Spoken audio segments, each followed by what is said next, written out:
If we want to go to heaven, we need a total transformation. We need it as individuals and we need it as a church. And the time has come to speak about these things, because we are told that the straight testimony will cause the shaking.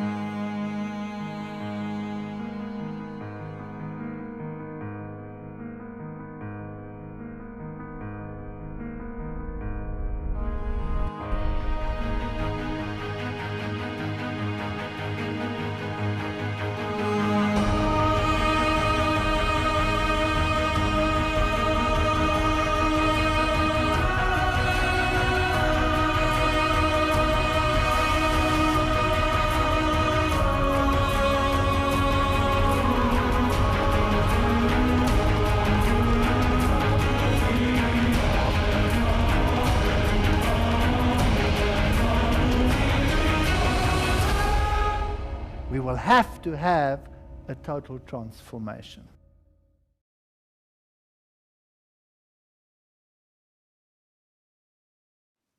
Right, we're going to talk about Laodicea. Muito bem, hoje vamos falar sobre Laodiceia. Quem é Laodiceia? É sempre outra pessoa, certo? Será que realmente é outra pessoa ou será que somos nós? Romanos 12, verso 2. E não sede conformados com este mundo, mas sede transformados pela renovação do vosso entendimento, para que experimenteis qual seja a boa, agradável e perfeita vontade de Deus. Bem, aqui estão algumas das ruínas de Laodiceia. Laodiceia significa julgamento do povo ou povo do juízo. Se você for ao livro de Apocalipse, ali você verá que a mensagem do primeiro anjo é: chegou a hora do seu juízo. Estava a 60 quilômetros a sudeste de Filadélfia. Era um retiro de saúde. Era famoso pelos seus colírios. Será que essas palavras te lembram de algo? Eram ricos, ou seja, não tinham falta de nada. Foi destruída em 60 depois de Cristo por um terremoto. Foi reconstruída com os próprios fundos. Não precisaram de um apoio governamental, uma verba. Eles tinham tudo. E a história fascinante é esse sistema de águas. As cartas das 7 igrejas contêm recomendações, reprovações, geralmente tem conselhos e promessas.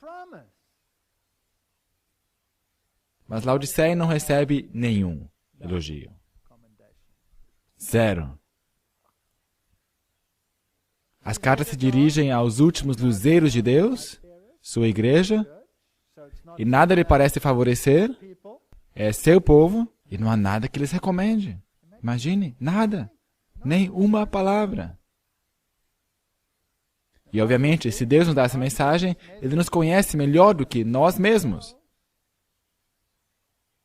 Por isso eu escrevi aqui, Ele conhecia Pedro melhor do que ele se conhecia.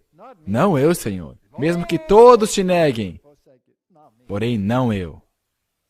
Portanto, o caráter da repreensão é muito semelhante àquela contida no livro de Isaías e serve de antítipo à censura de Israel. A Samate diz: perguntei qual seria o sentido da sacudidura que acabava de presenciar, e foi-me mostrado que fora causada pelo positivo testemunho, motivado pelo conselho da testemunha fiel aos laodiceanos. Portanto, isso tem que ser importante para o nosso tempo. Muito importante.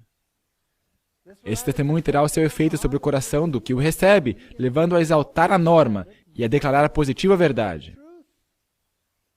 Alguns não suportarão esse claro testemunho. Isso é difícil de acreditar, né? Opor-se-lhe-ão. E isto causará uma sacudidura entre os filhos de Deus. E vi que o testemunho da testemunha verdadeira não teve a metade da atenção que deveria ter. O solene testemunho de que depende o destino da igreja tem sido apreciado de modo leviano, se não desatendido de todo. Tal testemunho deve operar profundo arrependimento. Todos os que o recebem de verdade obedecer-lhe-ão e serão purificados. Portanto, isso tem que ser incrivelmente importante para o nosso tempo. Para quem que é a mensagem? Será que é para as igrejas aí fora? Não! A mensagem aos laodiceanos aplica-se aos adventistas do sétimo dia. Isso não é o que estou falando, isso vem de Mensagens Escolhidas, volume 2. Isso se aplica a nós, é para nós. Agora, felizmente, isso é só para os caras da pesada em nossa igreja, certo? Quantas daquelas virgens estavam dormindo? Todas estavam dormindo. Todas as 10 estavam dormindo. Não vem de nenhum mensageiro celeste ou nenhum instrumento inspirado pelo Espírito de Deus. A mensagem de Laodiceia é a mensagem que vem de Deus, como Ele nos vê. E às vezes você tem um vislumbre de quão patético nós somos. Só às vezes. Deus nos coloca em situações onde nós vemos quão patético nós somos. E eu acabo de vir de uma situação assim. Eu estou vindo da Etiópia. Deus me mandou à Etiópia. Vai lá e pregue a mensagem, irmão. Vai lá e pregue na Etiópia. Vai lá e pregue a série Reacendendo a Reforma. Eles não sabem quem que é Lutero. Eles não sabem quem que é Calvino. Eu ficaria feliz se encontrasse alguém que soubesse quem é o Papa. Vai lá e pregue a mensagem. Senhor, eles não vão entender essa mensagem. Ela é, sabe, é para pessoas educadas. Agora, nós somos espiritualmente tão arrogantes. É incrível, não é? Então, Deus te mostra que hipócrita você é. Quando você vê essas pessoas. Como reagem e o que elas fazem por você. Eles lavam as tuas mãos. Uma experiência incrivelmente niveladora. Ela continua. É a igreja de hoje que esta mensagem é enviada. A mensagem da igreja de Laodiceia se aplica especialmente ao povo de Deus hoje. Esta é nossa mensagem. Nós temos que prestar atenção nela. Isso não é coisa nova que estou ensinando a vocês. Isso é coisa velha. É matéria repetitiva. Vocês deveriam saber disso já. Todo mundo tem uma compreensão intelectual da mensagem à Laodiceia. Mas esse não é o ponto. Temos que internalizar essas coisas. O primeiro capítulo de Isaías é uma descrição de um povo que alega servir a Deus, mas que está andando por caminhos proibidos.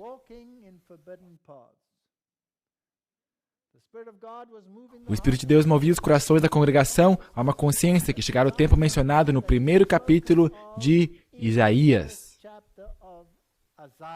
Lavai-vos. Purificai-vos, tirai a maldade de vossos atos de diante dos meus olhos, cessai de fazer o mal, aprendei a fazer o bem. Para quem que ele está falando aqui? É sempre aquela outra pessoa na igreja, certo? Muitos corações foram pressionados que estamos acelerando rumo ao julgamento, onde todo caso será decidido para a eternidade. E o que Isaías viu? Ele viu com respeito a Judá e Jerusalém, nos dias de... E aí ele menciona todos esses maravilhosos reis. Isaías não teve uma vida fácil, não é? Manassés mandou serrá-lo ao meio. Essa vai ser uma experiência linda. Quando Isaías chega ao céu e vê Manassés e lhe pergunta, o que você está fazendo aqui? Ouvi, ó céus, e dá ouvido, tua terra. Criei filhos, engrandeci-os, mas eles se, o quê? Rebelaram contra mim. E para que tempo foi isso escrito? Foi para eles ou foi para nós? O que nós acabamos de ler no Espírito de Profecia? É para nós. O boi conhece seu possuidor e o jumento a manjedoura do seu dono. Mas Israel não tem conhecimento. O meu povo não entende. E só somos nós. Ai, nação pecadora, povo carregado de iniquidade, descendência de malfeitores, filhos corruptores. Deixaram o Senhor, blasfemaram o Santo de Israel. Voltaram para trás. Por que sereis ainda castigados, se mais vos rebelarias? Será que a situação vai melhorar? Não, vai piorar. Toda a cabeça está enferma e todo o coração fraco. Desde a planta do pé até a cabeça, não há nele coisa sã, senão feridas, inchaços, chagas, podres, não espremidas, nem ligadas, nem amolecidas com óleo. Nós estamos doentes. Não a outra pessoa na igreja, eu.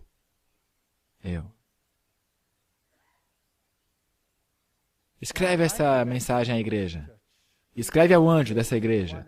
Assim diz o Amém, a testemunha fiel e verdadeira, o princípio da criação de Deus, o que te criou, o que te redimiu, o que te conhece de cor e salteado.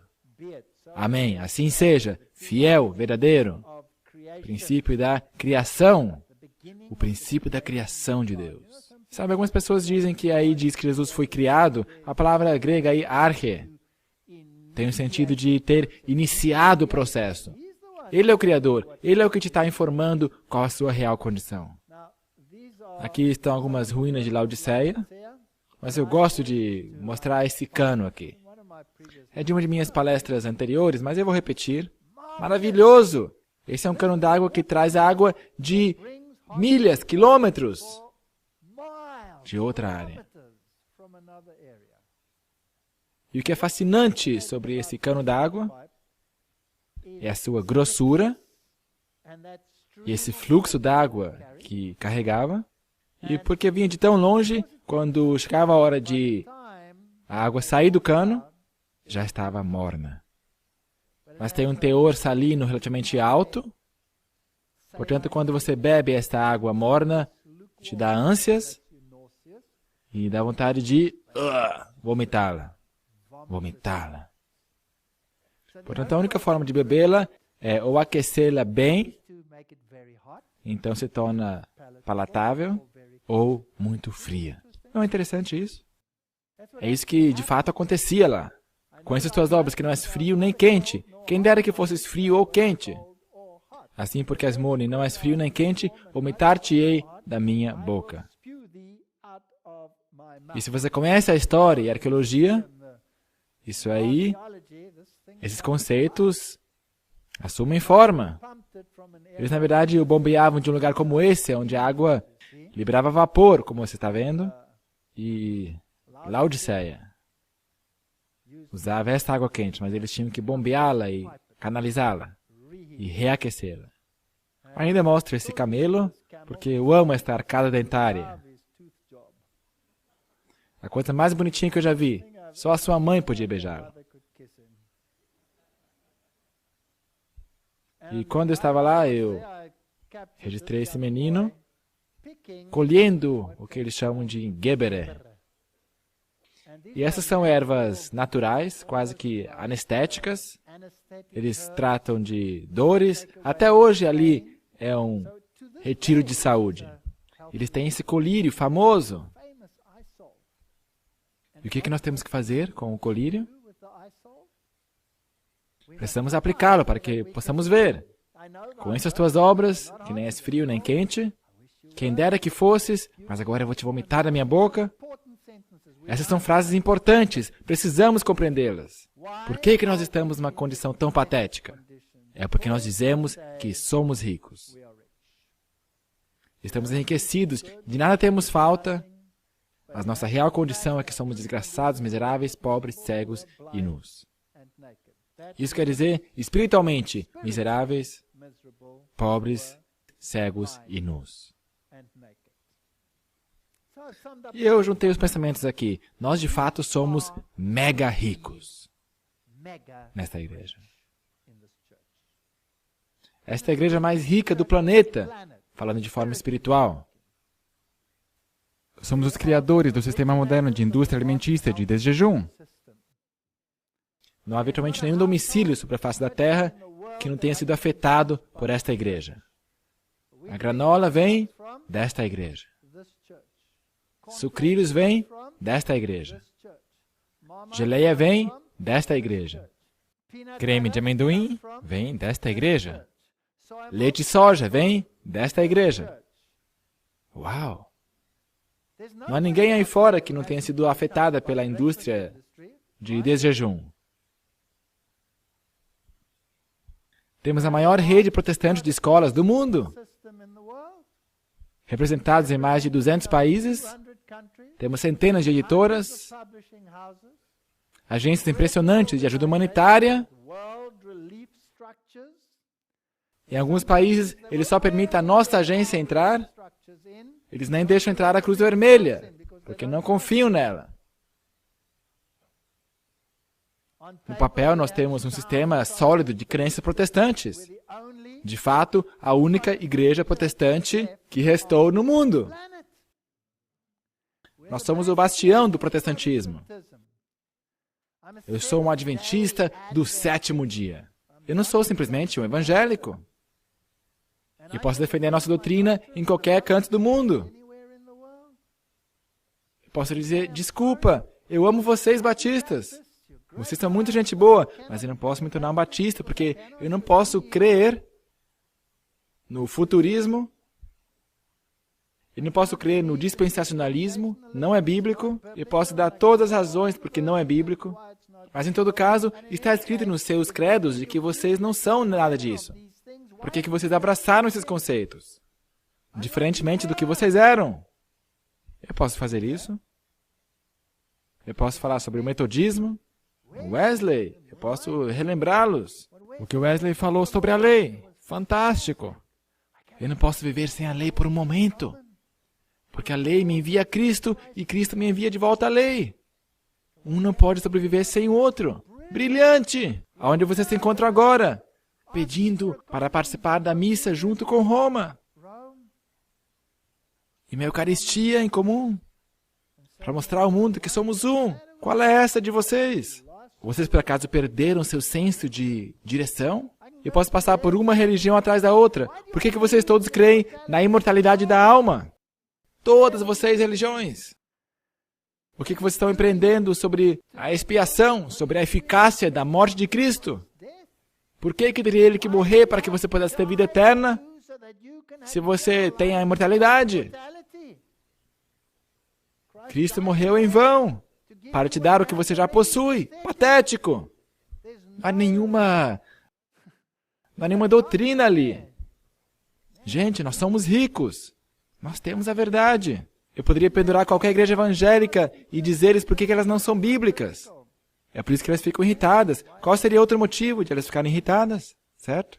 Somos ricos. Será que isso me salva? Não. Não me salva, de forma alguma. A nossa igreja tem mais luz do que qualquer outra igreja na história. Mas aplicamos uma interpretação humana à nossa mornidão. A nossa interpretação é sempre para longe de nós. Sempre o aplicamos a outros. Mas se refere a mim. Mesmo se eu estou na igreja, sempre é outra pessoa. É só conversar com uma pessoa na igreja. Gente, essa pessoa é morna. Quem que é morno? Aqueles que não evangelizam? Eles são mornos. Olha para mim, eu faço trabalho missionário. Eu faço mais trabalho missionário que todos vocês, eu vos garanto. Portanto, eu não sou morno, eu tenho que estar quente, né? Aqueles que não comem direito. Olha para esse, ainda comendo baratas. Ou seja, não pode estar correto, tem que ser ele o morno. Será que eu sou salvo por salvação pela dieta? São aqueles que não aceitam esta ou aquela doutrina. Gente, tem uma compreensão totalmente errada da natureza de Cristo. Eu tenho a compreensão verdadeira. Se vocês tivessem a minha compreensão, vocês seriam quentes. Mas por causa disso, você é morno. Não entendem o assunto da justificação pela fé, ou da natureza de Cristo. Não aceitam o espírito de profecia. São esses os mornos, os que não se esforçam para alcançar a perfeição, os que alegam que a lei não pode ser guardada. A todos esses o aplicamos, exceto a mim. Felizmente, eu não sou nenhum desses. Eu tenho que estar quente. Mas não é isso que diz o texto. O texto diz que todos somos mornos. Não é nossa correta compreensão que nos faz justos, mas é o aceitar nossa nudez, miséria, cegueira, que leva à cura. Cristo, justiça nossa. Essa é a solução ao nosso problema. E nós precisamos parar de torná-lo um problema do outro. Se nós na igreja começássemos a aplicar isso a nós, muitos problemas na nossa igreja começariam a dissipar. Nossa justiça própria causa ânsias a Deus. Alguém ficou bravo porque eu falei essa frase.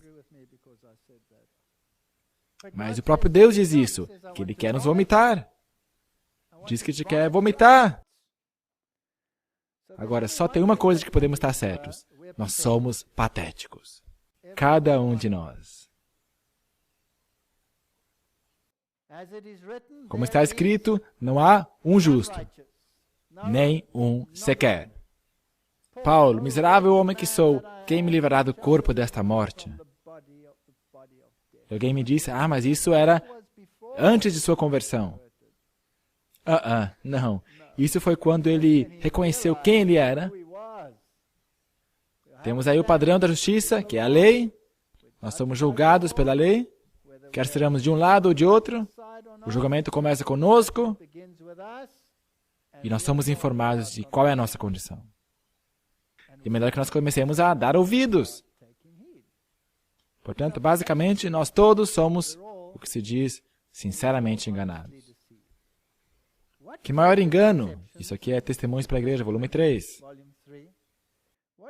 Que maior engano pode sobrevir à mente humana do que a confiança de estar certo quando se está totalmente errado. Agora, sabe, eu lutei com todas essas adversidades na igreja. Eu enfrentei a oposição, provavelmente mais do que a maioria aqui, tentando abrir o caminho, mas eu vou falar mais sobre isso nas próximas palestras, sobre alguns dos problemas reais e alguns dos pontos. Mas sabe, aquelas pessoas que são a oposição, será que eles são os mornos ou os frios? E aqueles que pregam a mensagem dos 3 anjos, gente, eles estão entusiasmados, eles estão corretos. De sua perspectiva, nós somos aqueles que transtornam a Israel. Nós estamos tornando quase impossível ter relações com as outras igrejas. Porque tem essa voz fanática aí sempre gritando que são Babilônia. Como é que você vai querer trabalhar com a pessoa desse jeito? E zelo pela igreja de Deus e por sua honra. Isso os come por dentro. Portanto, da perspectiva deles, eu sou um zero à esquerda. Da minha perspectiva, eles são zero à esquerda, certo? Mas e da perspectiva de Deus? Nós dois somos zero à esquerda. Temos que pensar sobre isso. Eles não sabem que sua condição é deplorável à vista de Deus, diz ela. Enquanto aqueles que são abordados se lisonjeiam de achar-se em exaltada condição espiritual, a mensagem da testemunha verdadeira destrói sua segurança, com a surpreendente denúncia de seu verdadeiro estado espiritual, cegueira espiritual, pobreza e miséria. Que bom é ter espírito de profecia. Sem ele, eu estaria no meio do mar sem uma bússola. Eu estaria perdido. A única defesa que eu às vezes tenho. Obrigado pelo espírito de profecia. Agora pensemos um pouco. Quem mais tinha essa condição? Se não está entre aspas, fui eu que escrevi. Pensando nessas coisas. Não foram Adão e Eva? Por acaso não estavam nus? E por acaso não cobriram sua nudez? Eles não buscaram a justiça de Cristo para cobrir sua nudez? Eles próprios a cobriram. Nós fazemos a mesma coisa. Estavam na miséria, perderam tudo, foram cegados pela serpente, estavam nus. E o que eles fizeram? Eles se cobriram com algo que eles mesmos fizeram e se tornaram acusadores dos irmãos. A mulher que você me deu. A serpente é o problema. Mas eles eram cegos. Eles precisavam de colírio, que somente Deus poderia providenciar, em Cristo. Portanto, o nosso problema não é um problema novo, era um problema que estava lá desde o princípio. Essa é a natureza do homem. E o ruim é que são os representantes de Deus que estão nessa condição. Não sabeis que os injustos não hão de herdar o reino de Deus? Não erreis, nem os devassos, nem os idólatras, nem os adúlteros, nem os efeminados, nem os sodomitas, nem os ladrões, avarentos, bêbados, etc. O que é que diz ali? Verso 11, e é o que alguns de vocês têm, o que é que diz? Sido, mas haver sido lavados, haver sido santificados, justificados em nome do Senhor Jesus e pelo Espírito de nosso Deus. Por isso, presta atenção, seja você um fornicário, um idólatra, um adúltero, um efeminado, um abusador, seja o que for, não importa quão perverso. É isso que me salva agora. que fiz uma faxina, mudei meu comportamento, é isso? Não, todas as coisas são lícitas. Todas as coisas me são permitidas, mas eu não me deixarei dominar por nenhuma.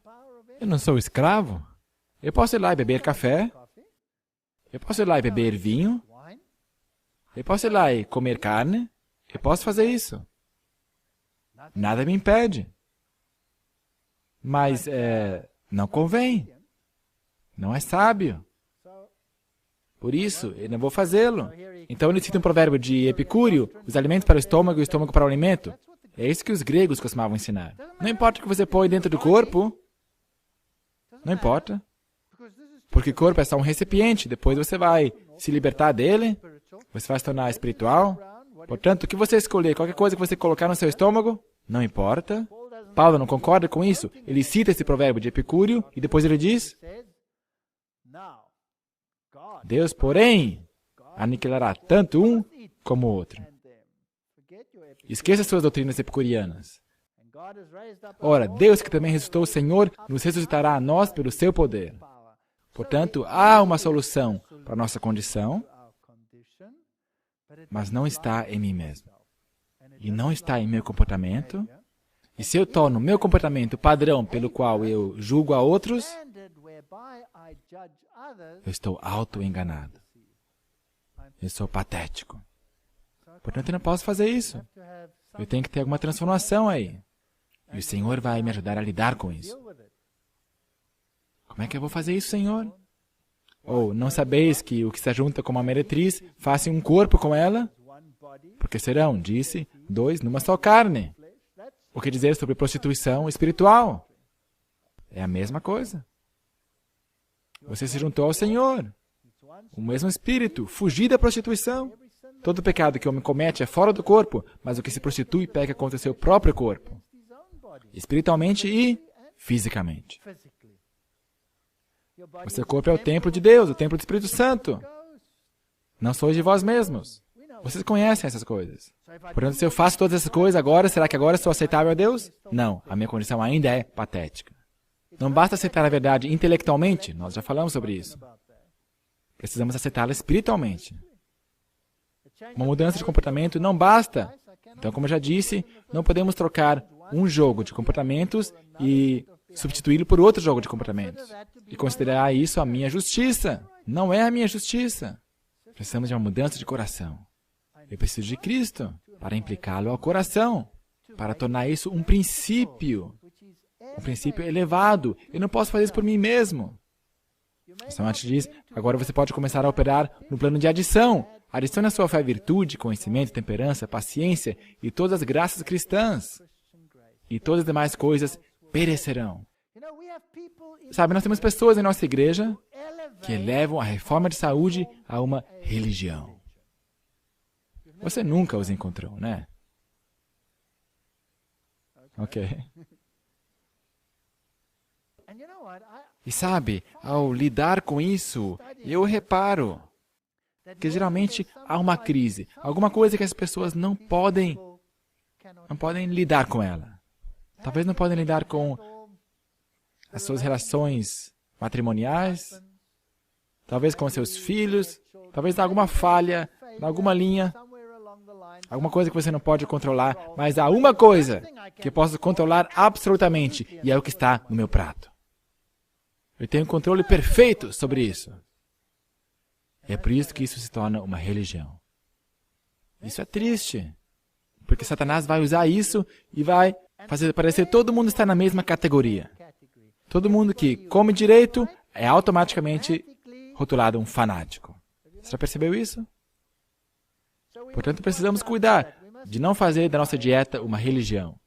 Mas também não devemos evitar a reforma de saúde só pelo medo de que outros pensem que nós fazemos disso a nossa religião. O Samad diz, como um povo, temos de preparar o caminho do Senhor. Cada partícula da capacidade que Deus nos concedeu deve ser posta em uso para preparar uma pessoa de acordo com a vontade de Deus, segundo o seu molde espiritual, a fim de permanecer firmes no grande dia da preparação de Deus. Então essa pergunta, o que é a eternidade para nós? Suas ideias acerca do que constitui uma educação e disciplina religiosa são vagas. e só se apoiam em probabilidades. Muitos há que não têm uma esperança bem compreendida e correm grande risco ao praticar precisamente as coisas que Jesus ensinou que não deveriam fazer. No comer, beber, vestir, atando-se assim ao mundo de diversas maneiras. Você tem que fazer o que é certo, mas como é que você vai fazê-lo sem se tornar um estorvo?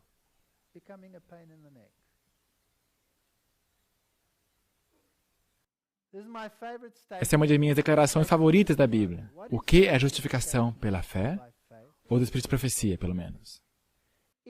É a atuação de Deus abatendo até o pó a glória do homem. E fazendo por ele aquilo que não está em sua capacidade de fazer por si mesmo. Houve um tempo quando nós estávamos de fato no pó. O Senhor nos manteve ali, bem ali no pó. Eu encontrei meu amigo, François Duplessis, e disse para ele, François, estou cansado, enjoado de ficar no pó. Eu não quero mais me enrolar nesse pó. Ele disse, eu sugiro que você consiga um bom par de filtros de ar. Porque no pó você vai continuar. É a atuação de Deus a bater a glória do homem até o pó. Mas é claro, nunca somos nós. E se você acha que pode fazer uma coisa certa, Deus vai te disciplinar até que você interiorize esta mensagem. Aqueles a quem o céu considera santos são os últimos a alardear a sua própria bondade. Portanto, se nós temos essa tendência de dizer, olhe para mim, olhe para isso. Eu tive um colega que veio nos visitar. Veio para casa com um grande terno, muitos livros. Ele me disse que eu tinha que ser perfeito. E eu perguntei, como é que você se torna perfeito? E ele disse, olhe para mim, eu sou perfeito. E eu perguntei, bem, o que te torna perfeito? Ele disse, eu deixei de comer queijo. Portanto, é salvação por abstinência do queijo. Ele tinha toda uma maleta cheia de livros para prová-lo. Agora, essas são pessoas reais na igreja. A minha tendência rebelde seria ir para o supermercado, comprar um pedaço de queijo e comê-lo. Mas eu já não comia queijo e eu não gosto de queijo. E, portanto, eu presumo que eu era tão justo como ele, certo? Há pessoas estranhas em nossa igreja. Aqueles a quem o céu considera santos são os últimos a alardear sua própria bondade. Nós precisamos ser agradáveis. Nenhum dos apóstolos ou profetas jamais pretendeu estar isento de pecado. E algumas pessoas dizem, sim, mas precisamos estar de pé com a nossa própria justiça quando estivermos sem mediador. Não, você vai estar selado. O que significa que ele te colocou dentro da sua caixa de sua justiça só para o eventual caso, se você esquecer quem você é.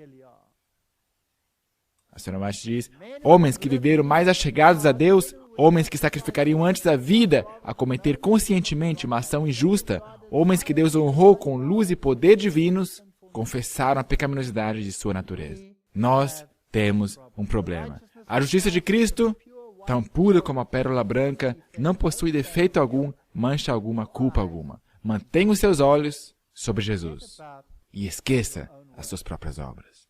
Elas nunca, jamais te salvarão. Nós precisamos obter justiça pela fé.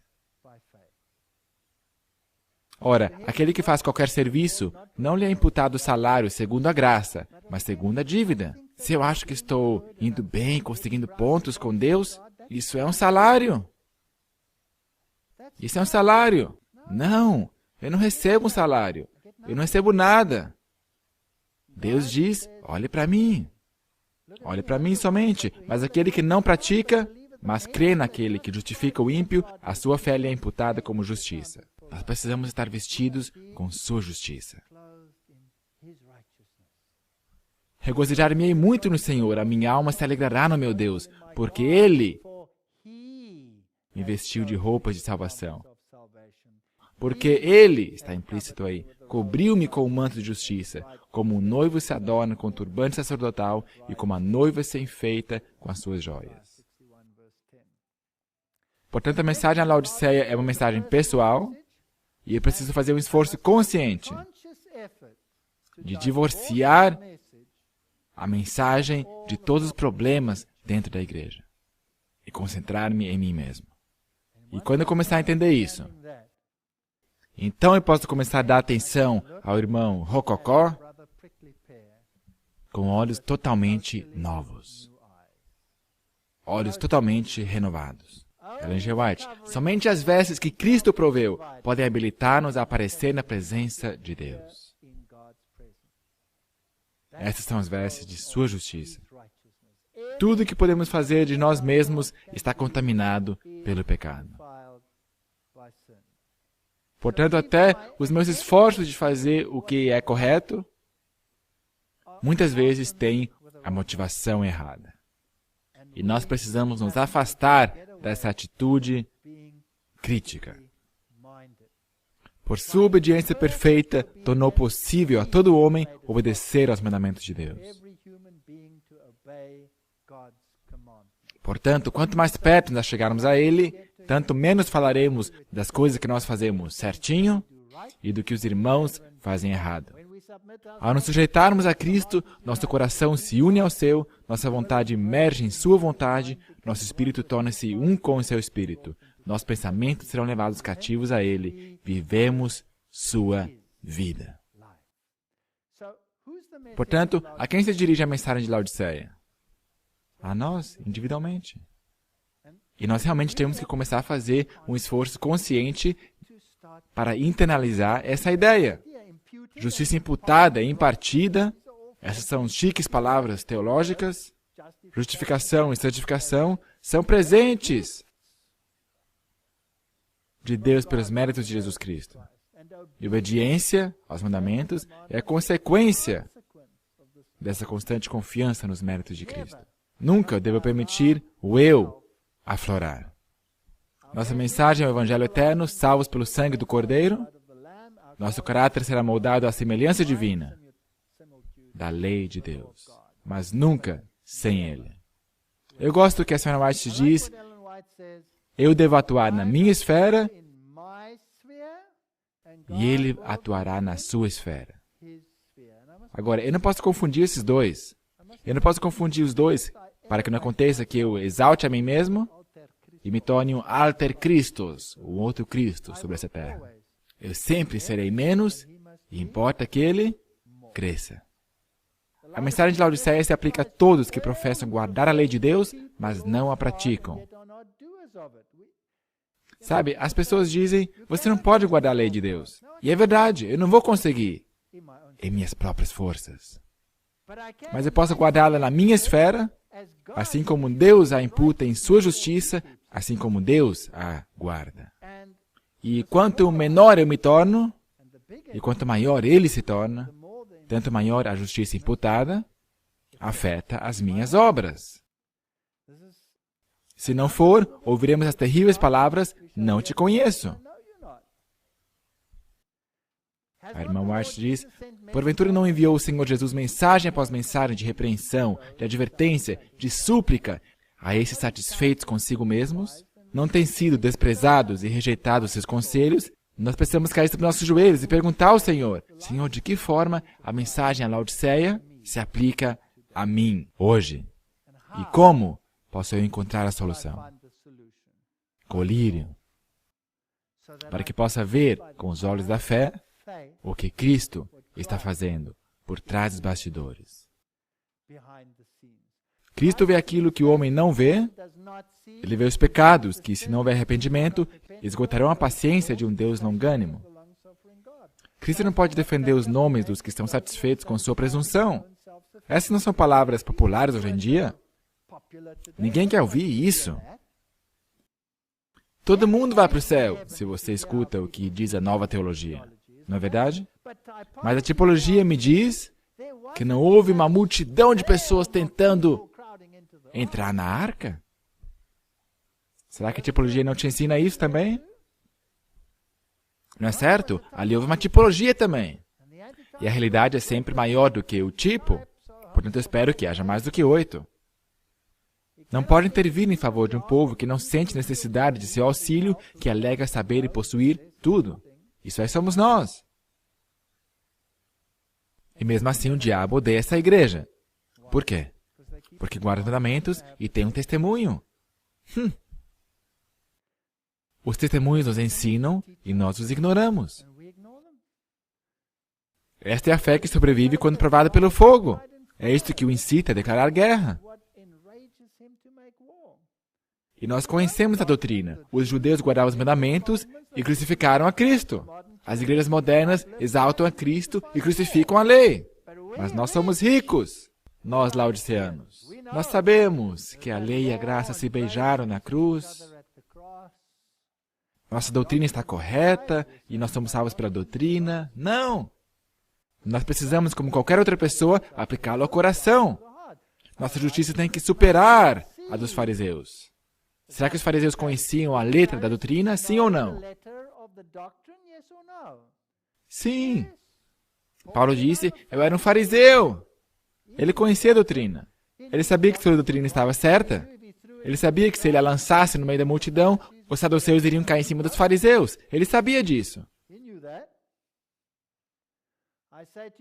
Jesus disse, porque se a vossa justiça não exceder a dos escribas e fariseus, de modo nenhum entrareis no reino dos céus. Então, ele eleva tudo. Eles costumavam dizer, não matarás? Mas qualquer matar será réu de juízo? Eu, porém, vos digo que qualquer que se encolerizar contra seu irmão... Obrigado pelas traduções do texto recebido. Eu sempre tenho que fazer esse parênteses provocativo. Eu sei que sou muito mal. Que diz sem motivo. Porque o texto recebido diz sem motivo. Qualquer que se encolerizar contra seu irmão sem causa será réu de juízo. Se esse texto não está correto, então eu temo que todos seremos perdidos. Se a nova tradução está correta, que deixa de fora essa expressão sem motivo, então eu temo que estamos todos perdidos. Porque eu tenho ficado muito bravo com os meus irmãos. E até com bons motivos. Às vezes, quem sabe, sem motivo. Graças a Deus, existe algo chamado arrependimento.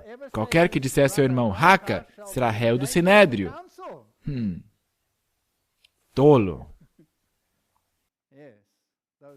Esses bobinhos. Olha só no que eles creem.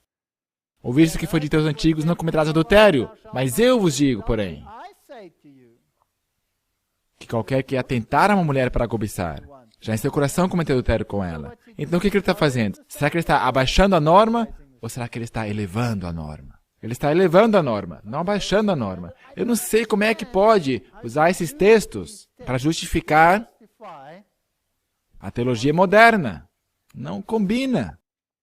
Se a tua mão direita te escandalizar, corta. Se eu não posso me conter e não consigo parar de assistir coisas ruins na TV, então corte-a. Elimine-a. Corte-a.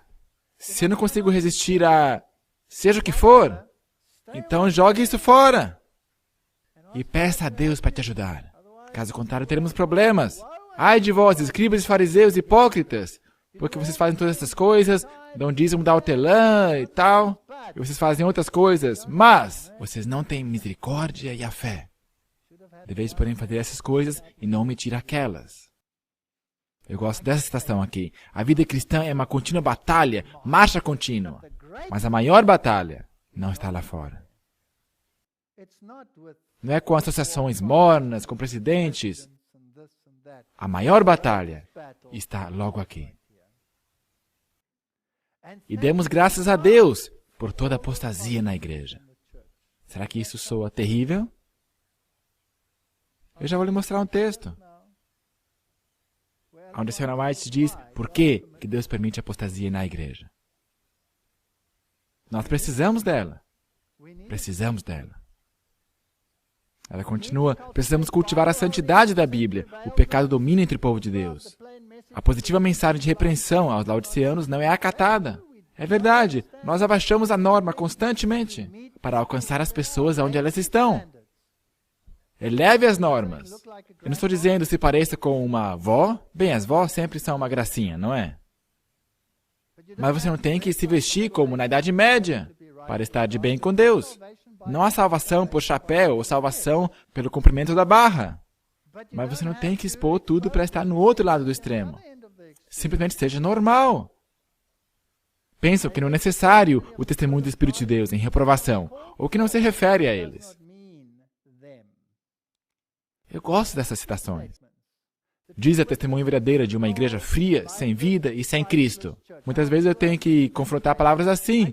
Eu não quero me juntar à sua igreja porque ela é fria e sem vida. Você já viu essa? Sim, nós temos igrejas sem vida. Deus mostrou a Isaías como era a sua religião, e a sua religião era fria e sem vida. Informalismo. E adventistas do sétimo dia são especialistas em sermões frios e sem vida. Então tentamos melhorar a situação e formamos igrejas de celebração para mostrar que podemos ser piores do que todo mundo. Não resolve o problema. O problema não é lá, o problema está aqui, está dentro. Notai as palavras seguintes. Pois diz, estou rico. E aí temos essa mesma citação da Bíblia. A mesma citação. Tem estado possuído de rebelião, ingratidão e esquecimento de Deus. E mesmo assim, eles têm tratado como um pai amoroso e perdoador trata um filho ingrato e corrompido. Nós precisaríamos escrever o que Deus faz por nós. Sabiam? Nós esquecemos. Quando temos apertos, nós esquecemos o que Deus fez por nós no passado. E se eu conto a história do meu menino com síndrome de Down, e da próxima vez dá uma coisa errada, eu tropeço sobre meu próprio ego. Resistiram à sua graça, abusaram de seus privilégios, desprezaram suas oportunidades. Esses são os problemas que nós temos. Cristãos de coração dividido são piores do que infiéis, pois suas palavras enganosas e sua posição sem comprometimento poderá extraviar a muitos. E sabe, como Paulo posso dizer, gente, eu fiz tudo isso tão certinho. Eu provavelmente como mais corretamente do que a maioria. Eu não como isso, aquilo. Nem mesmo se eu estou sozinho, mesmo numa ilha ou deserto, eu realmente sou fanaticamente estrito com isso. E mesmo assim, tenho tentado ser absolutamente liberal com todos os outros. E isso não me salva? Isso não me salva, é patético. É simplesmente um estilo de alimentação. Na verdade, eu poderia ser um hindu e estar comendo exatamente da mesma forma. Não farei diferença alguma. O comer e beber não me salva. Mas imagine como seria se alguém me pegasse comendo exatamente o que eu estou pregando que eu não deveria fazer. Seria uma responsabilidade tremenda. Ou seja, quantas vezes eu escutei palavras dizendo: ah, aquele lá, o fulano, ele é mentiroso. Nós o vimos na pizzaria, comendo uma pizza. Mas eles não se perguntaram o que estava sobre a pizza. Ou se informaram? E mesmo com todas essas coisas, não me salvam. Não me salva nem um tio. Chega a ser patético ao imaginar que conseguiria um tijolinho lá no céu. Eu seria patético. Ele nem é um bom mundano, nem um bom cristão. Satanás usa para fazer a obra que ninguém mais pode fazer. Cristianismo de vida dupla é patético. Faça o que está correto, mas não pense por um segundo que você está de bem com Deus porque você está fazendo o que é correto. Agora, eu gosto de ler sobre essa batalha que Lutero tinha. A batalha entre fé e obras. Lutero originalmente rejeitava o livro de Tiago. Vocês sabiam disso? Ele o rejeitava. Ele dizia que era uma epístola de palha. Era um livro patético. Paulo expõe obras sem fé, Tiago ataca a fé sem obras. São simplesmente dois lados de uma mesma moeda. A citação de Lutero somente aparece no original do prefácio ao Novo Testamento de 1522. Depois desse ano, o próprio Lutero removeu seu comentário. Ninguém se lembra mais disso, mas o cristianismo moderno gosta de citar o que Lutero disse sobre isso. Foi Lutero que retirou em suas edições esse seu comentário. Foi isso que o biógrafo de Lutero disse. O biógrafo de Lutero escreveu: certa vez Lutero disse que daria o título de doutor a qualquer que conseguisse reconciliar Tiago e Paulo. Ou seja, é impossível. Então, Tiago tem que ir para o Beleléu. Mas ele não se aventurou a rejeitar Tiago do cânon e eventualmente conseguiu seu próprio título de doutor efetuando esta reconciliação. É isso que ele escreveu. Fé é algo vivo e ativo, não pode ficar inoperante. Não somos salvos por obras, mas se não há obras, tem que ter alguma coisa errada com esta fé. Alguém alegou, fé sem obras justifica, fé sem obras está morta. Assim, uma fé morta justifica. Lutero respondeu o seguinte: o argumento é sofista e a refutação se resolve gramaticalmente. Na principal premissa, fé deve ser associada com a palavra justifica, e a parte da frase que diz sem fé justifica é colocada em uma perífrase predicada e tem que se referir à palavra justifica, não fé. Na premissa menor, sem obras, então eles dizem que esses homens eram bisões primitivos, não dizem? É tão sofisticado que eu nem consigo entender o que ele está falando. Na premissa menor, sem obras, está verdadeiramente na perífrase subjuntiva e se refere à fé. Agora, dizemos que justificação é efetiva sem obras, não que a fé é sem obras, pois a fé que carece de fruto não é uma fé eficaz, mas uma fé fingida. Sem obras, portanto, é ambíguo. Por esse motivo, o argumento não decide nada. Uma coisa é o fato que a fé justifica sem obras, outra questão é se fé existe sem obras ou não. Ele chegou lá, ele o entendeu eventualmente. Os dois se complementam. Eu não sou salvo por minhas obras. Lutero escreve, sim, já que a fé somente é suficiente para a salvação, preciso de nada mais a não ser a fé, exercitando o poder e domínio de sua própria liberdade. Eu somente preciso de fé. Eis o inestimável poder e liberdade dos cristãos. Em praticando essas obras, não devemos assumir que um homem seja justificado por elas perante Deus, porque a fé, que exclusivamente é justiça perante Deus, não pode suportar esta opinião errônea. Lutero vai direto ao ponto. Eu não posso colocar a fé, deixe-me repetir, eu não posso colocar as minhas obras de qualquer forma como um exemplo do que é bom e justo e justiça. Eu tenho que colocar a fé e a justiça de Cristo em primeiro lugar. Todo o resto são consequências. E quanto menos eu falar sobre elas, melhor. Boas obras não fazem um homem bom, Martinho Lutero escreveu, mas um homem bom faz boas obras. Está resolvido. E deixe que outros te elogiem. Não fale bem de si mesmo. Imperfeita, mas ainda assim a Igreja de Deus. Aqui está essa igreja patética. Mas agora eu quero que vocês realmente comecem a escutar. Aqui nós temos uma igreja patética. Todos nós somos miseráveis, pobres, cegos e nus. E mesmo assim, esta é a Igreja de Deus. Onde encontraremos a pureza, bondade e santidade na qual estaremos seguros? Onde está o aprisco no qual lobos não entram? Digo-vos que o Senhor tem um corpo organizado através do qual há de atuar. Poderá haver dezenas de Judas em seu meio. Poderá haver um impetuoso Pedro que, sob circunstâncias difíceis, negue a seu Senhor. Poderá haver pessoas que correspondam a João, a quem Jesus amou, e que têm um zelo que destrua vidas humanas, ao quererem fazer descer fogo do céu.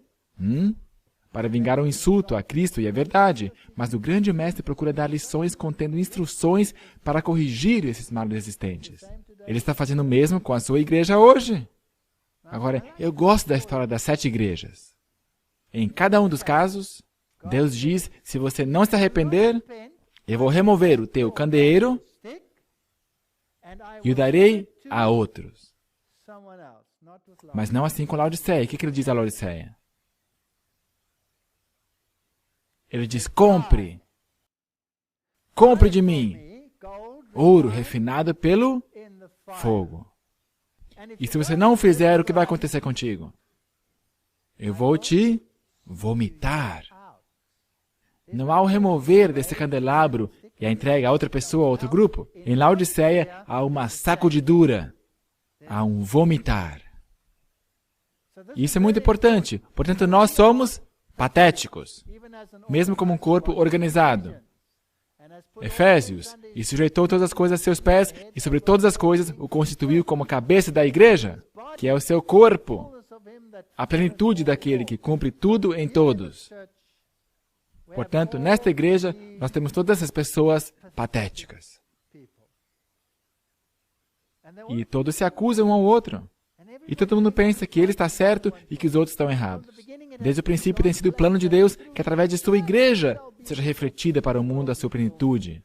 Pela igreja será a seu tempo manifesta aos principados e potestades nos céus. Ele vai trabalhar por sua igreja. Nós somos o seu galardão. Cristo olha seu povo em sua pureza e perfeição como a recompensa de todos os seus sofrimentos, humilhação, seu amor e o suplemento de sua glória. Cristo, o grande centro do qual irradia toda a glória. E eis a solução ao problema. Temos que comprar. A igreja de Cristo, enfraquecida e defeituosa como pareça, é na terra o único objeto a que ele consagra em sentido especial o seu amor e atenção. É o cenário de sua graça. Esta última igreja, cheia de sono, monidão, cheia de cristãos sonolentos, mornos, é a sua igreja. A igreja sobre essa terra não é perfeita, a igreja militante não é a igreja triunfante, e a terra não é o céu. A igreja se compõe de homens e mulheres errantes e imperfeitos, que precisarão de esforço paciente e penoso, a fim de serem educados, adestrados, disciplinados, educados por preceito e exemplo. Está vindo aí uma tempestade.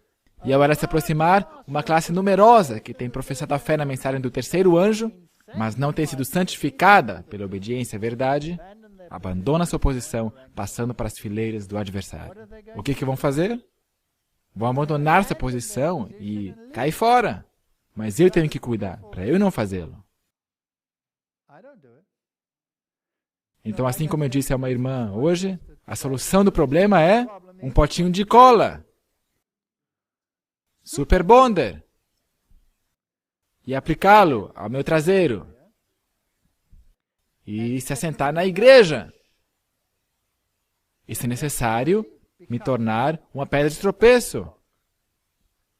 Jesus foi uma. Porventura não tropeçaram sobre ele? Portanto, eu não vou sair. Porque esta é a igreja de Deus. Haverá o vomitar. Não o sair de Laodiceia. Não há nenhum chamado para sair de Laodiceia. Sair dela, povo meu. Somente há um vomitar. Essa doutrina é muito importante. Porque és morno, nem quente, nem frio, eu te vomitarei.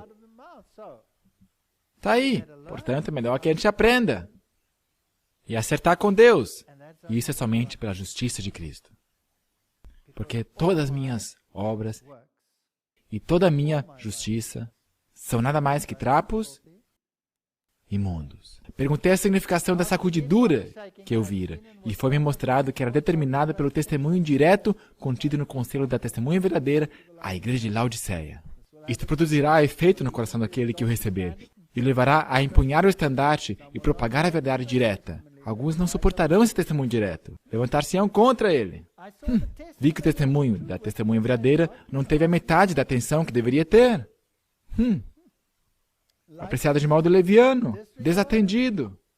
Tem que operar arrependimento, e todos que o recebem de verdade obedecer-lhe-ão e serão purificados. E eu gosto dessa citação da Review and Herald. Nenhum nome denominacional, nome de igreja, tem qualquer virtude em nos recomendar a Deus. Somos salvos individualmente como crentes em Jesus Cristo. Nós não somos salvos porque somos adventistas ou porque aceitamos a verdade. Portanto, todas as pessoas que não querem se juntar à verdade, que não querem se juntar à igreja, porque a igreja tem problemas, eles mesmos têm um problema. Eu digo às pessoas, a que igreja você quer se juntar? A igreja que faz o que é certo. Muito bem, o que a Bíblia diz sobre a última igreja? Diz que seria como? Diz que seria patética, certo? Será pobre, miserável, cega e nu. Está semi-morta, dormindo. Você encontrou uma igreja como essa? Vá procurar uma dessas. Se você a encontrou, consiga Super Bonder. E vá lá e sente nessa igreja. Será que você não pode fazer uma diferença? Será que você não pode fazer alguma diferença? Se todo mundo fosse e se assentasse sobre a sua montanha e dissesse, eu estou aqui, eu sou um monge, e olhe para aquelas pessoas terríveis lá, aonde estaríamos? Aonde estaríamos? Se eu segurasse meu dízimo? Por a igreja ser tão patética? Quem será o primeiro a sair? O que ainda defende a verdade. Portanto, eu vou pagar o meu dízimo. Está aqui. Vá em frente. Faça com ele o que você quiser. É você que vai ter que dar conta a Deus sobre o que está fazendo com ele, não eu. A instrução para mim é, trazei-o à casa do tesouro. Tocai a trombeta em Sião, santificai um jejum, convocai uma assembléia solene. Congregai o povo, santificai a congregação. Ajuntai os anciãos, congregai as crianças. Que saia o noivo da sua recâmara. Essa é a segunda vinda. Isso fala da segunda vinda. Choram os sacerdotes, ministros do Senhor, entre o alpendre e o altar, e digam, poupa ao povo, ao Senhor. Por que eles estão chorando aqui? Por todo o mal que é cometido, aonde? Na igreja. Na igreja. Nós somos patéticos. E esta é a nossa condição. E vem e se junte a uma igreja patética. E o Senhor respondendo disse ao seu povo, eis que vos envio o trigo, e o mosto, e o azeite, e deles sereis fartos, e vos não mais entregarei para o opróbrio entre os gentios. Isso aí está vindo, isso aí é Joel, isso aí somos nós. Esse aí é o alto clamor, é a chuva serôdia. Está vindo aí. Nós vamos ver exatamente na tipologia, quando começarmos as palestras, como vai ser isso. Não tem mais os animais do campo. Esqueça as nações gritando, porque os pastos do deserto reverdecerão. Ó filhos de Sião, regozijai-vos e alegrai-vos no Senhor, porque Ele vos tem dado em justa medida a chuva temporã, fará descer a chuva no primeiro mês, a chuva temporã e a serôdia. Esta igreja vai receber a chuva serôdia. Eu tenho toda uma palestra sobre ela. Por quanto tempo nós temos orado pela chuva serôdia? Nós podemos orar toda a vida. Não vai acontecer. Até que haja uma sacudidura. E comereis abundantemente, vos fartareis e louvareis o nome do Senhor vosso Deus. Esses dias estão vindo. Esses dias estão chegando. Portanto, aqui estão os pontos altos. Número 1. Um chamado à unidade, não à separação. Convoque uma assembléia solene. Não é isso que diz? Ajuntai-vos em arrependimento. Convoque esta assembléia. Portanto, não há nenhum chamado à separação. Um espírito de intercessão, não de condenação, e um futuro de triunfo, não de derrota. Essas são as coisas que sobrevirão à igreja de Laodiceia. Elas virão. Virão. E eu estou convencido que nós já estamos no tempo da sacudidura. O negócio vai ficar preto. E eu vou ter que usar mais Super Bonder. É uma verdade que não deve ser esquecida, que somos salvos como crentes, individuais em Cristo, não como corpo de crentes. Isso é verdade. Mas se você não estiver dentro da arca, você vai se afogar. Nós vamos falar sobre isso também mais tarde. A graça de Cristo tem de moldar o ser todo, diz a Sra. White.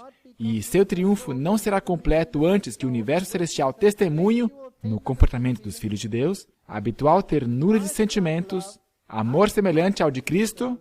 Como é que Cristo tratou aqueles que o perseguiram? Uau! E se eu penso sobre isso, olhando para mim, havia um tempo na minha vida quando eu odiava essas pessoas. Sabia disso? Eu realmente os odiava, com o que eu chamo de uma justa indignação. Até que eu tive que pedir a Deus, tira isso de mim, porque me vai destruir. E Ele fez. Ele simplesmente tirou esse fardo. E mudou. Eu não me sinto oprimido por isto mais. De forma alguma. Eu sinto dó deles. Mas tampouco isso vai me salvar. Porque poderia ter esse sentimento de justiça. Olha aí, esses miseráveis, certo? Não, eu tenho que olhar para mim mesmo. É eu que tinha um problema. Deus teve que... E outra vez, esse François, esse homem gritou com ele, ficou bravo com ele, abusou dele. E esse pequeno homem, eu não sei qual era o problema dele. Num caso, um homem da igreja queria bater nele. E fui eu que recebi o soco. Eu pulei no meio deles. E ele me acertou e eu saí voando. Se acertasse esse homenzinho, estaria morto com esse soco. Então, justificação por socos? Não. Então eu perguntei para ele, quando alguém lhe tinha abusado, como é que você consegue aguentar isso aí? Eu teria... Ele disse, não, deixe-o. Ele está me ajudando a construir o meu caráter. E nós temos que aprender isso. A testemunha celestial terá que implantar em nós ternura de sentimentos. Habitual ternura de sentimentos. Isso é duro. Obras santas no cumprimento do Filho de Deus. Irmãos, o bom desejo do meu coração e a oração a Deus por Israel é para a sua salvação. Eles têm zelo, mas não com entendimento. Porquanto não conhecendo a justiça de Deus e procurando estabelecer sua própria justiça, não se sujeitaram à justiça de Deus. Esses versos, de repente, assumem forma. Não é verdade? Eles têm outro significado. Porque Cristo é o fim da lei. Moisés descreve essas coisas dizendo, o homem que fizer essas coisas viverá por elas. E você conhece isso aí. Mas a justiça que é pela fé diz assim, não digas em teu coração quem subirá ao céu, ou quem descerá ao abismo. Isso vai trazer a tornar dentre os mortos a Cristo. Mas que diz? A palavra está junto de ti, na tua boca e no teu coração. Esta é a palavra da fé que pregamos. A saber, se com a tua boca confessares ao Senhor Jesus, e em teu coração creres que o ressuscitou dentre os mortos, serás salvo, visto que com o coração se crê para a justiça, e com a boca se faz confissão para a salvação. Cristocêntrico. Portanto, nosso diagnóstico, morno. Consequência, vomitado. Razão da mornidão? Dizes, sou rico. Tenho todo esse conhecimento. Deixa-me dizer por que a sua igreja está errada. Eu posso dizer, desgraçado, miserável, pobre, cego e nu. Se você lê Colossenses, esta epístola também é direcionada aos laodiceanos. Porque diz assim, diz aqui, e pelos que estão em Laodiceia, e por quantos não viram meu rosto, para que seus corações sejam consolados e estejam unidos em amor. Me respondam honestamente, será que a nossa igreja está unida em amor? Ou será que temos uma igreja profundamente dividida, como nunca antes? Nós de fato temos uma igreja profundamente dividida. E aonde está a solução? Está aqui. Está no coração. É somente Cristo que pode reconciliar isso, para que seus corações sejam consolados e estejam unidos em amor, e enriquecidos na plenitude da inteligência, para o conhecimento do Pai e de Cristo, em quem estão escondidos todos os tesouros da sabedoria e da ciência. E digo isto para que ninguém vos engane com palavras persuasivas. Será que temos palavras persuasivas hoje na igreja? Rapaz! Porque ainda que eu esteja ausente quanto ao corpo, contudo em espírito estou convosco, regozijando-me vendo vossa ordem. Então ele fala aqui sobre Epáfras e sobre os laodiceanos, de que lhes dou testemunho de que tem grande zelo por vós, e pelos que estão em Laodiceia, esse White comenta, este é o testemunho dado sobre a igreja de Laodiceia. Esta igreja, diz por profecia, que foi fielmente instruída. Muito trabalho excelente foi atribuído à igreja de Laodiceia. A eles foi dito, sede perfeitos como vosso Pai que está no céu é perfeito. Eu chamo isso de a dicotomia da fé. Sede perfeitos como vosso Pai que está no céu. E a perfeição é amor, tem aquela citação. E o que dizer sobre aquele verso que diz, aquele que diz que não tem pecado é mentiroso e não há verdade nele? Como que você reconcilia duas frases opostas como essas e torna as duas em verdade? Somente em Cristo. Não é assim? Em Cristo eu me torno perfeito, assim como o Pai que está no céu é perfeito. Mas eu nunca direi que estou sem pecado. Então continuamos com Colossenses. Tende cuidado para que ninguém vos faça presa sua por meio de filosofias. Será que nós temos isso em nossa igreja hoje? Sim. Vãs sutilezas, segundo a tradição dos homens, segundo os rudimentos do mundo. Nós não temos isso hoje. Nós não temos rudimentos do mundo na igreja hoje. Temos? Sim, nós temos todas essas coisas. e nós perdemos aquele em quem habita corporalmente toda a plenitude da divindade. Eu amo esse sermão de Jesus. Esta é a Igreja das Bem-aventuranças. Esse é o lugar onde Jesus pregou as bem-aventuranças e é onde ele virou a doutrina dos fariseus de ponta cabeça.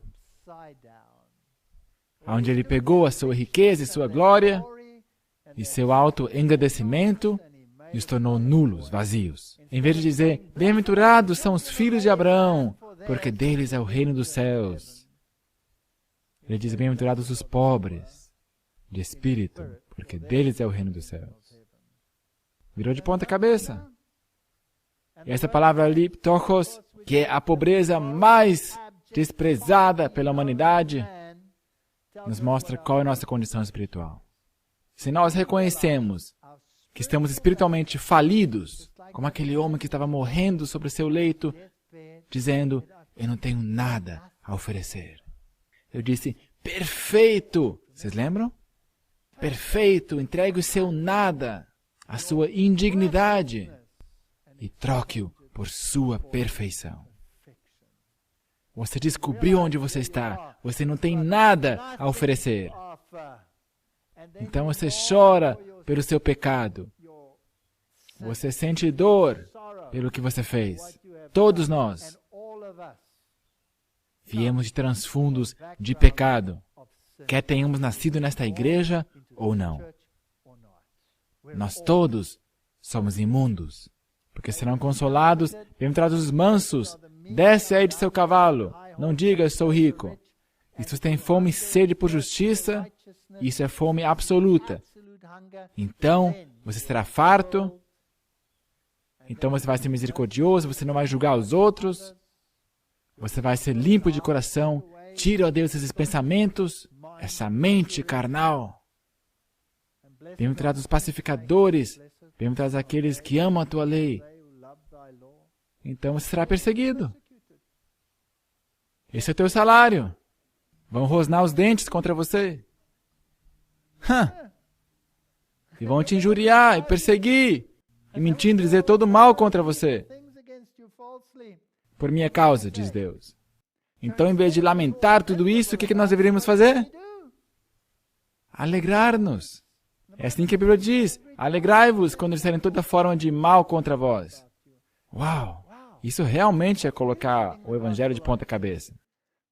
Então dirá o rei aos que estiverem à sua direita, vinde, bendito meu Pai, possui por herança o reino que você está preparado, porque tive fome, tive sede e tal. E eles vão responder perguntando, mas quando que a gente viu assim?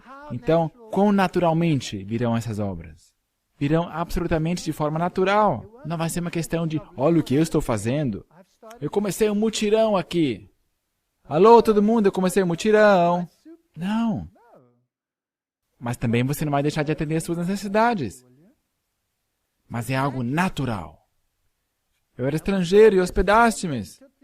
Mas quando estivemos com fome, quando tivemos de comer, quando com sede temos de beber, etc. Então o rei lhe responderá, em verdade vos digo, que quando fizestes a um desses meus pequenos irmãos, a mim o fizestes. Meus irmãos? Meus irmãos, minhas irmãs, meus filhos? Uau! Sendo estrangeiro, não me recolhestes? Estando nu, e aqui está o outro lado da moeda. Portanto, as obras virão naturalmente. Portanto, há um remédio. Você pode comprar ouro. Babilônia não tinha remédio. Ela não queria ser curada. Então, será que há esperança para Laodiceia? Sim, há um remédio. Há esperança para a Babilônia? Não. Sai dela, povo meu. Então, aonde que eu vou?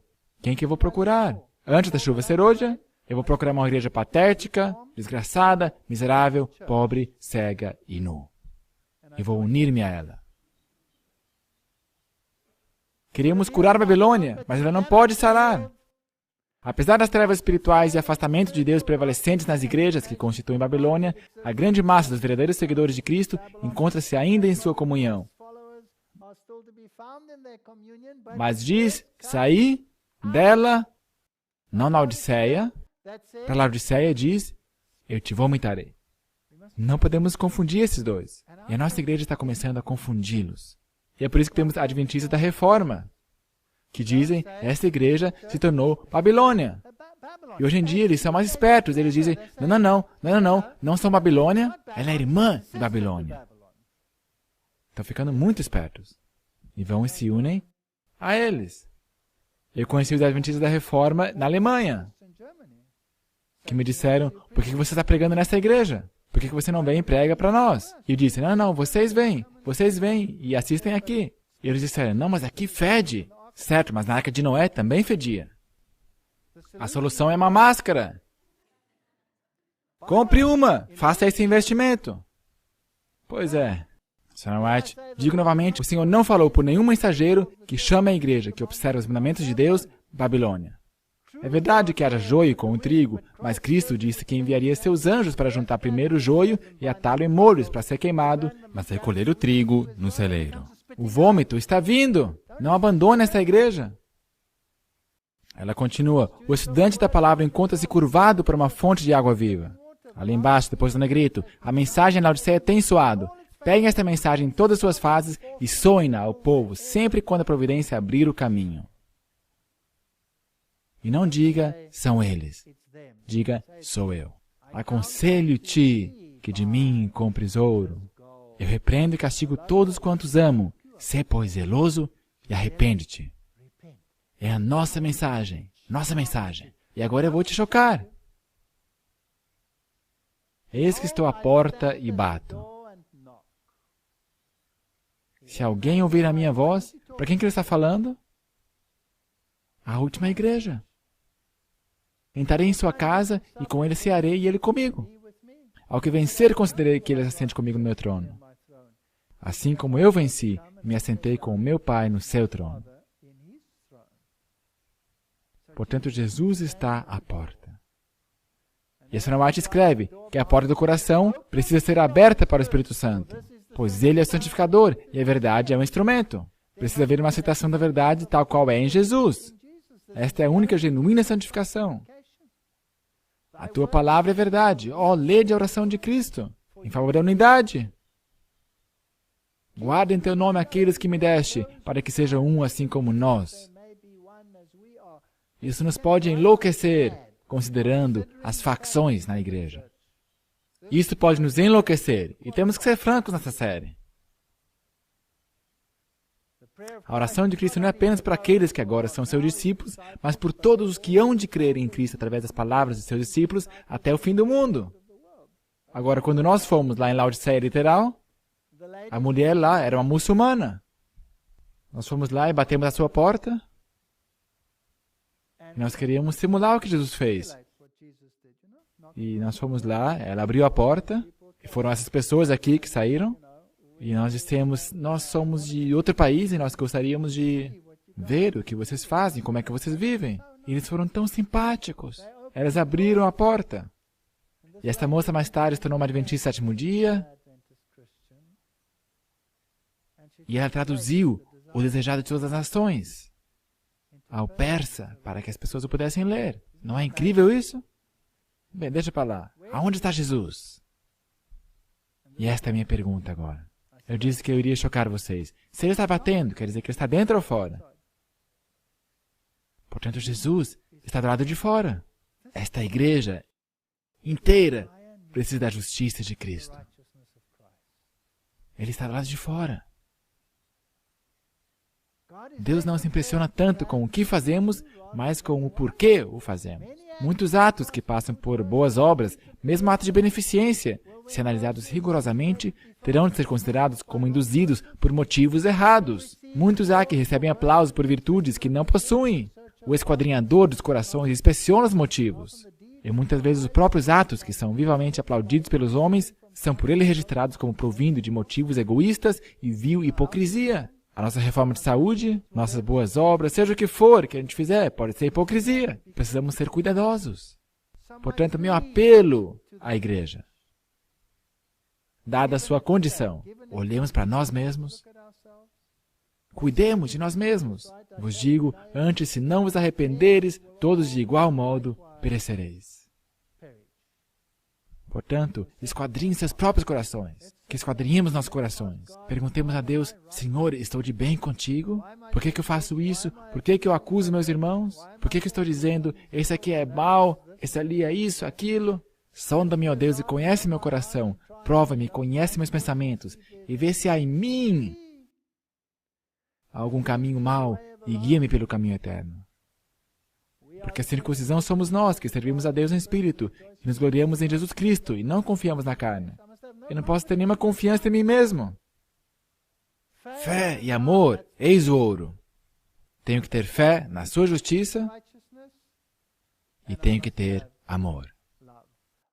O amor não é interesseiro, o amor é bondoso, o amor é gentil, o amor tudo suporta. Nós conhecemos tudo isso. Isso aí não é nada de novo. Mas precisamos aplicá-lo. Não basta ter um conhecimento intelectual. Eram cegos, mas não obstante achavam que estavam bem. O Espírito de Deus não lhes iluminava a mente e não percebiam sua pecaminosidade. Não sentiam, portanto, necessidade de auxílio. Caráter tipo patchwork é inaceitável. A religião patchwork não tem o menor valor para Deus. Ele requer um coração íntegro, inteiro. Pergunte ao Senhor hoje, Senhor, se há algo em mim?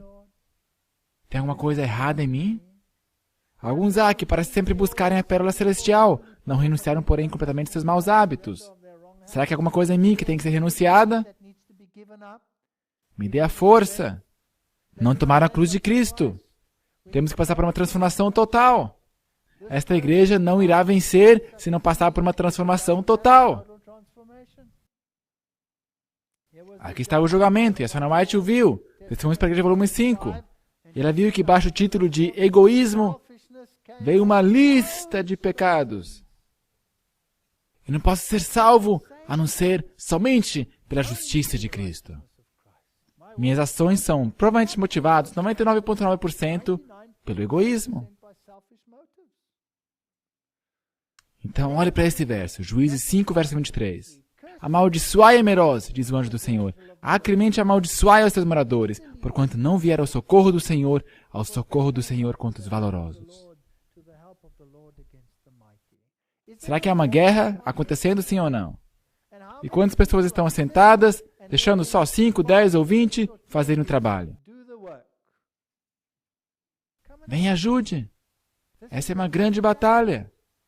Você é tão culpado quando você, apesar de crer, não faz nada, como aqueles que não creem a verdade.